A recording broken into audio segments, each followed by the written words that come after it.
I've just been looking over the first part of the video, to be fair, and the sound quality was non-existent. So apologies for that. We will try and rectify that, and perhaps we've overlaid some music over it if you've been watching it now. Not 100% sure what exactly happened, but the audio was not good at all. However, we are back, and we're continuing our build. This set 8851. Now, I believe I am right in saying that this set was the first pneumatic set that I think Lego produced. I hadn't seen one before. If there was one before, I would love to know.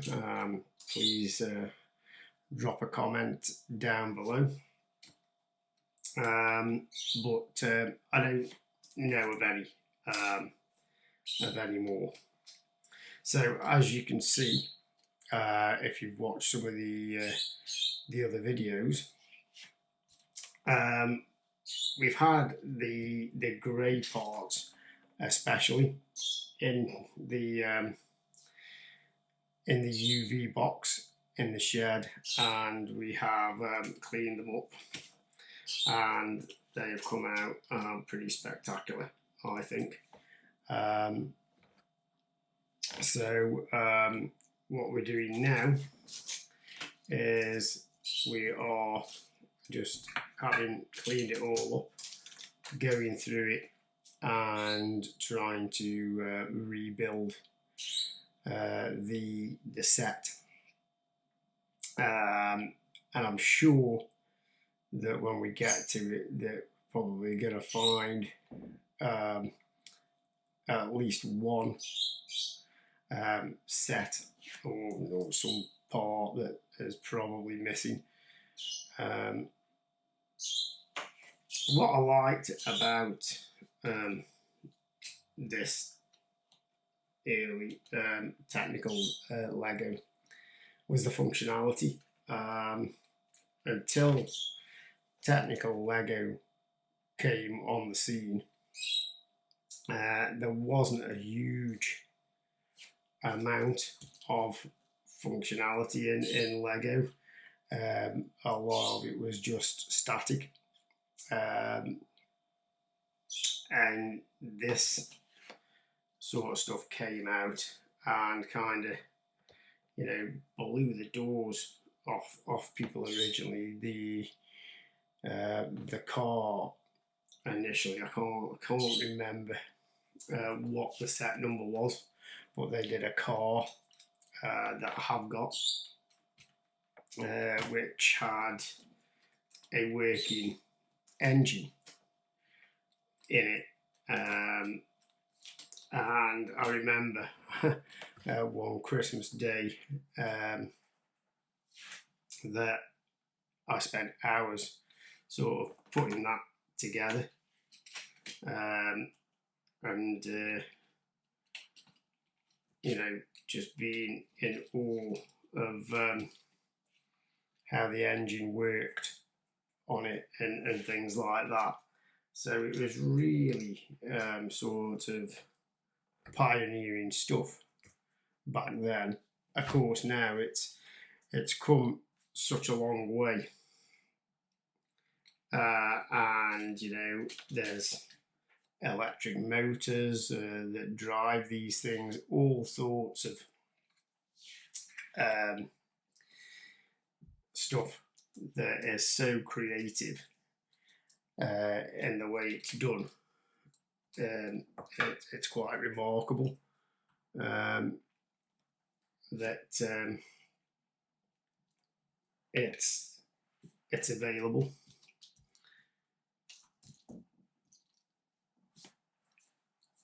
So It's remembering now how all this stuff fits together and which parts go where. So we've got our plans here, which again, like the box, have stood up remarkably well over the years. I can't exactly remember when this set come out. I would imagine it would have been late 80s.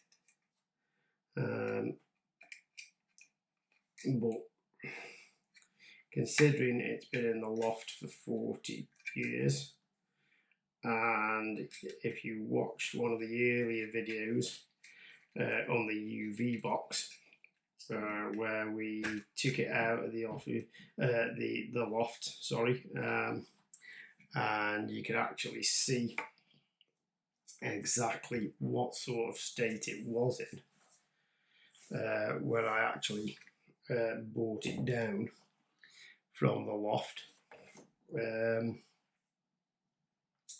Then you'll understand what a transformation this is, how well it has actually cleaned up, because it was in a pretty sorry state when we got it out of the loft compared to what it is now. A lot of it has just come good with hot soapy water. Like I say, other aspects have gone in the UV box, but the majority of it has been done with just hot soapy water. I have been slightly concerned that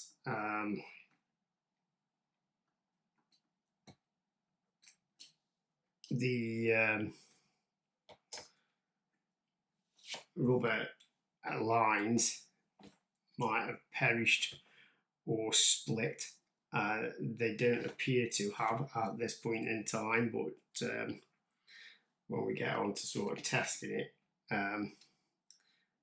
we might know a little better as to how they have fared.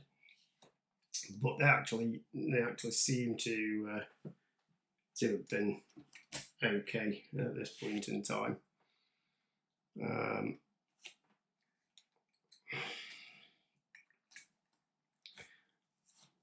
So we now need to mount all these together, and we've got a 6. Love again how these sort of lines are all measured out with these sort of things. And then we have to go through, oops, yeah, we need to go like that actually. So it's bucket this. I remember doing this the first time all those years ago and thinking it was fiddly then.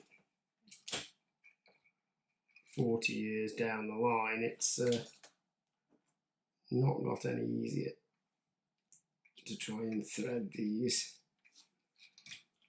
together. But as I say, we will persevere.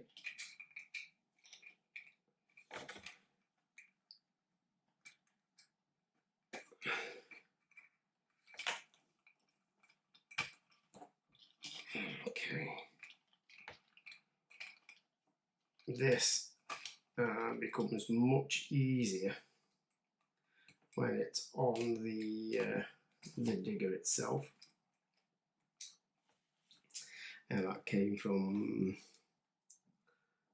the third one down, which is that one there. And then we need one of those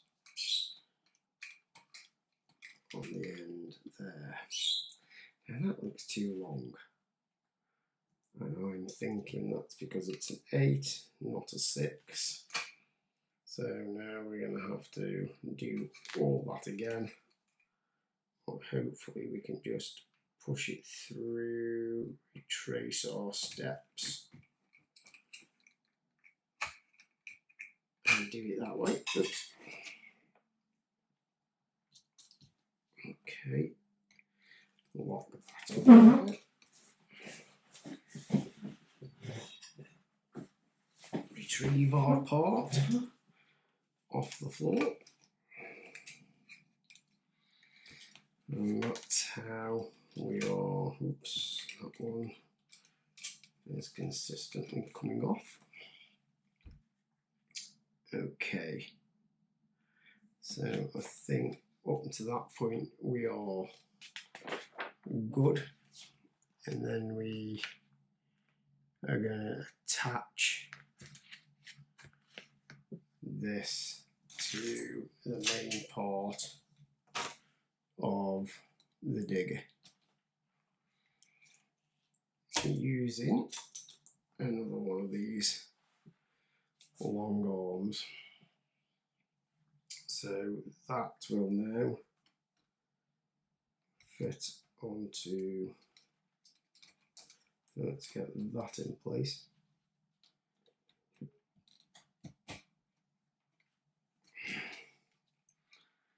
So that will go onto there, that will go onto there.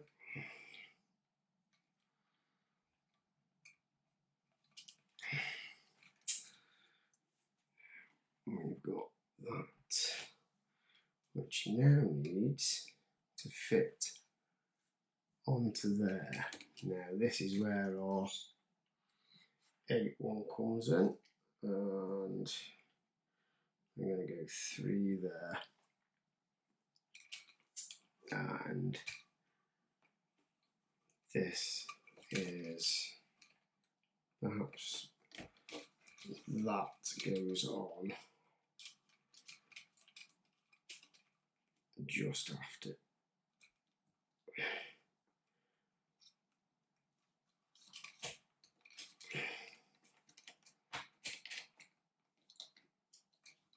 I do remember this being an extremely fiddly process,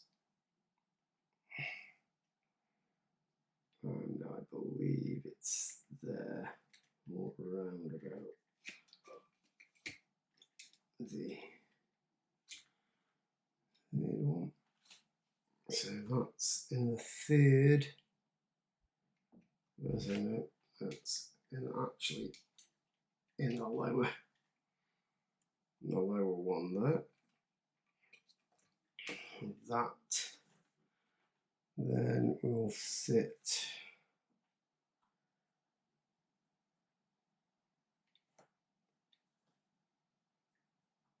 we've got a piece coming out from there, which was the 3rd piece in. Right about there. Am I correct?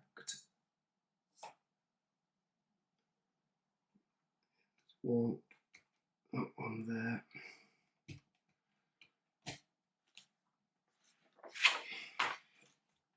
Now I know what I do have missing off this pretty much straight away, and that is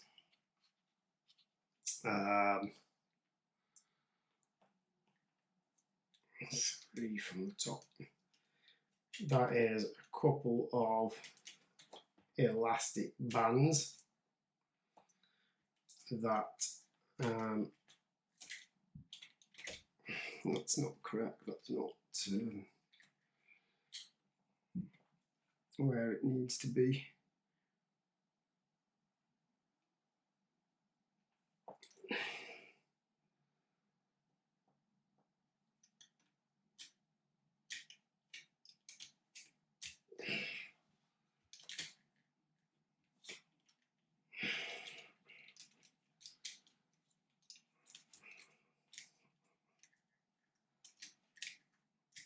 So let some pressure out of the system. So that does appear to be working, which is good. And now we have to locate the rest of it in bit by bit.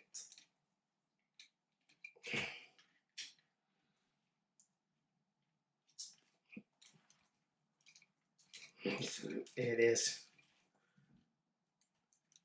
very, very sort of tight. And it does help, see, when you're building these things, if you put the part in the correct way round. So 1, 2, 3, 4, 5, 6, 7.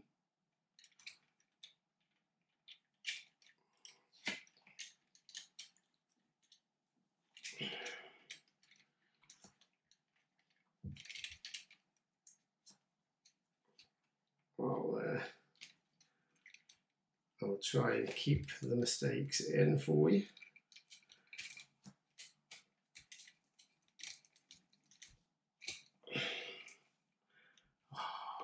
We are missing another part, which is that part there, which is clearly fell off. So again, as you can see, we'll even put on our mistakes.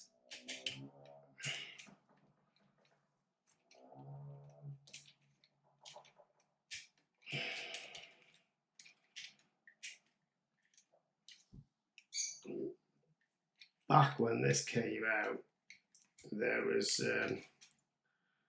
very few hints and tips like that. You know, it's just a matter of just trying to get it together. But once it is together, this is actually quite a sturdy model. One of the more sturdier models, in fact. So we will at some point have to come back to that piece, because we are missing 2 elastic bands, which I will have to try and locate. I think over the years they split or broke. They're certainly not with the current pack that we have here. So again, it's something we will have to look at getting. So I know for a fact that we're at least a part missing. So I will try and locate that part. So then we're taking this tube here, and that then goes through the middle of that, and we will pull it on through there.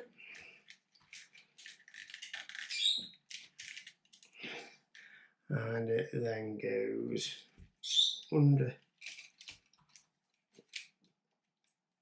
there and up.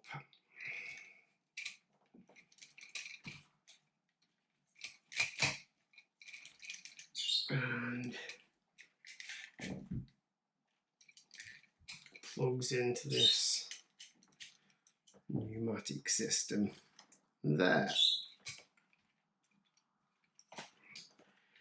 That's again popped out of there.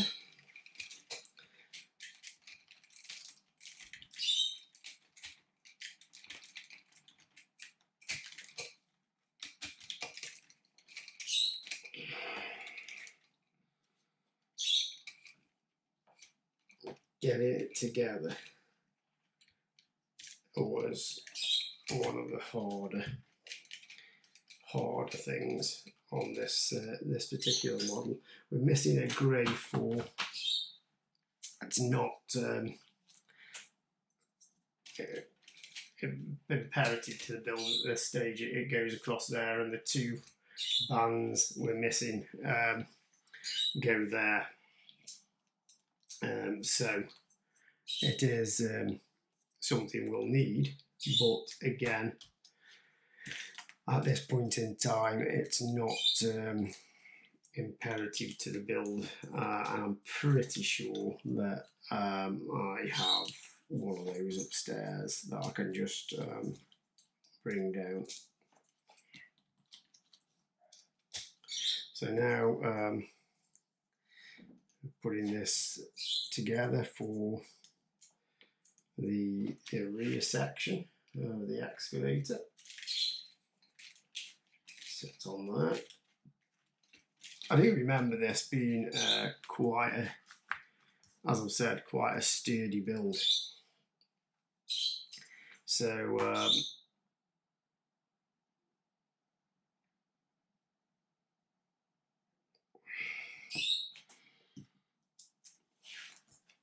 I don't think there'll be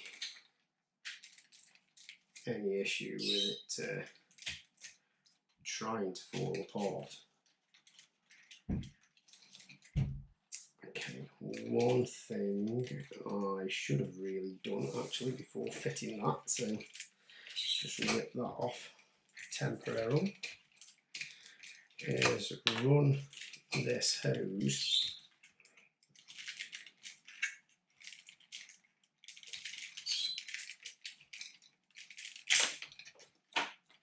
or that hose, should I say,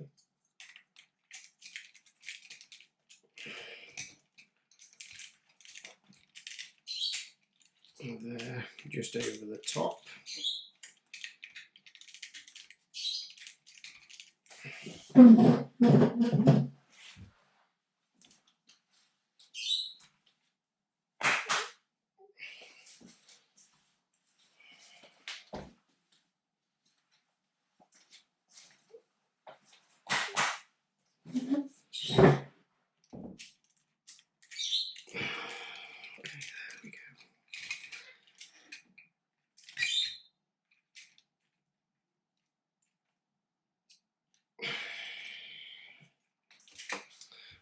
So again, we're running this hose following the same sort of similar route through this top block here. These were on this digger in the loft for so long they've actually taken the shape of the end fittings, so it's a bit of a struggle to get them back through the block. And they, as I was saying, the biggest concern really is whether these tubes have become perished. They seem pretty flexible, or as whether they've become split anywhere. Not going to know that really until we get to testing it to see if there is any air leaks anywhere. But if that is so, again, it's just going to be a case of, you know, buying some new rubber hoses for the set.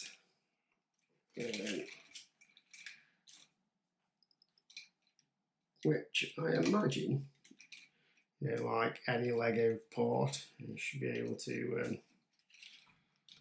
get them.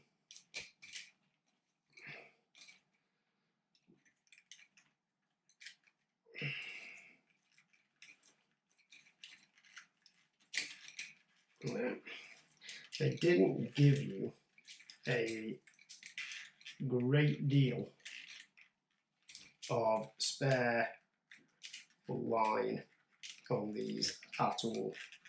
In fact, I hazard to say virtually none.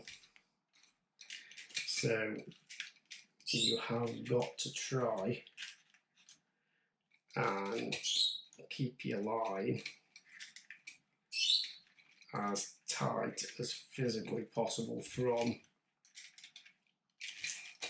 your pneumatic area right to the bit it's fitted to, because otherwise you just ain't getting it on. It's kind of like threading a needle.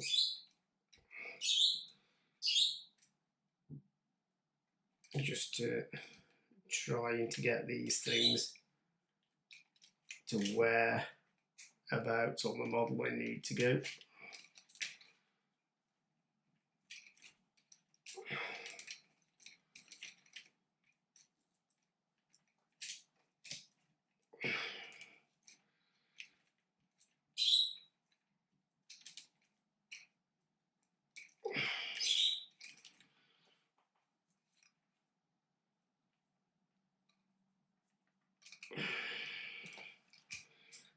However, hopefully these lines are still good, and we'll be in business. Hopefully, famous last words. Okay, so again, like I said, might have to pop upstairs here and retrieve a couple of spare parts, but we'll see how we go on.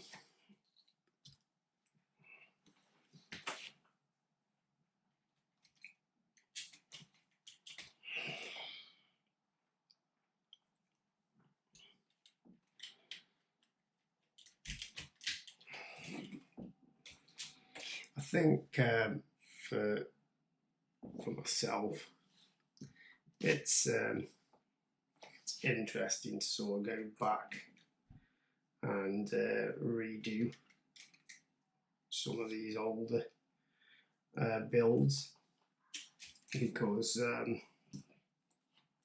they are fun to do. They really are.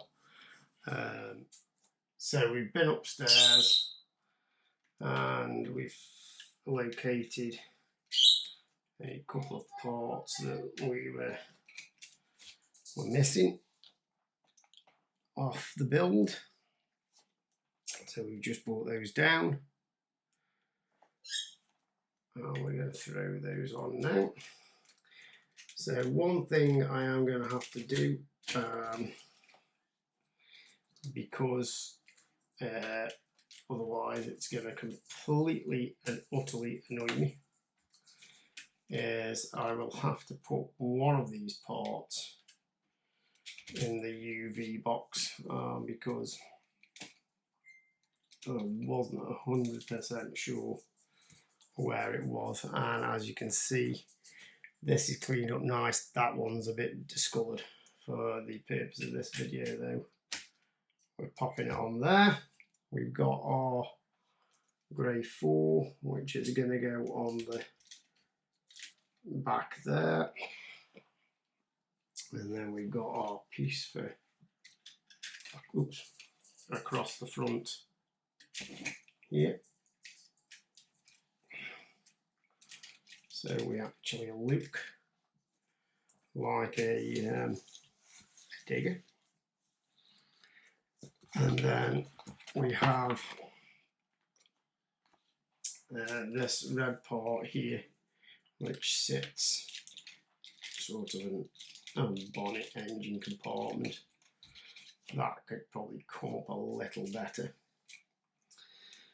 So then all we are missing off this is, as I say, the 2 elastic bands that would go round here and round that.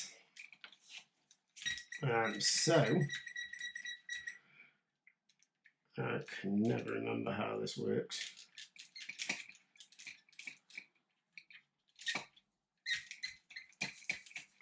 So one of these bumps it up.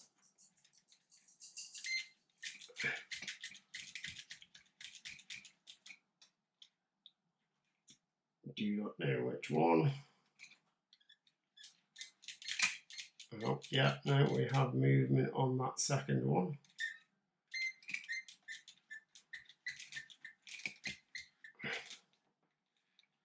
And so we need movement on the first one to push it up.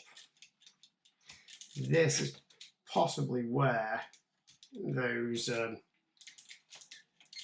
belts come into effect, because it will help that lift there to the correct position. Yeah, there we go, that's working there, and then a vacuum there, and then every time you switch it puts air back into the system there, and then if you reverse what you do, you can lower that arm or raise it up. Yeah, that's why you need the elastic bands there. And release that arm there. And bring your bucket in there. As all good Lego sets, we have a few bits left over. But the beauty of this is that in this set of plans, you did have an alternative build, which is a mini bulldozer. And there is a full set of plans in here to create the mini bulldozer. So that is possibly what some of these other parts are for. I never made that. I might do that on a future build. But there we have set 8851, the first pneumatic set that I think Lego did. And I think it's come up really well, considering it's over 40 years old. We'll get that cleaned up, and we will put a picture on when it's complete. But if you've stayed till the end, thanks for watching. It's really appreciated. Please leave any feedback in the comments down below. Don't forget to like and subscribe, and come back for any future episodes. Okay, thanks. Bye.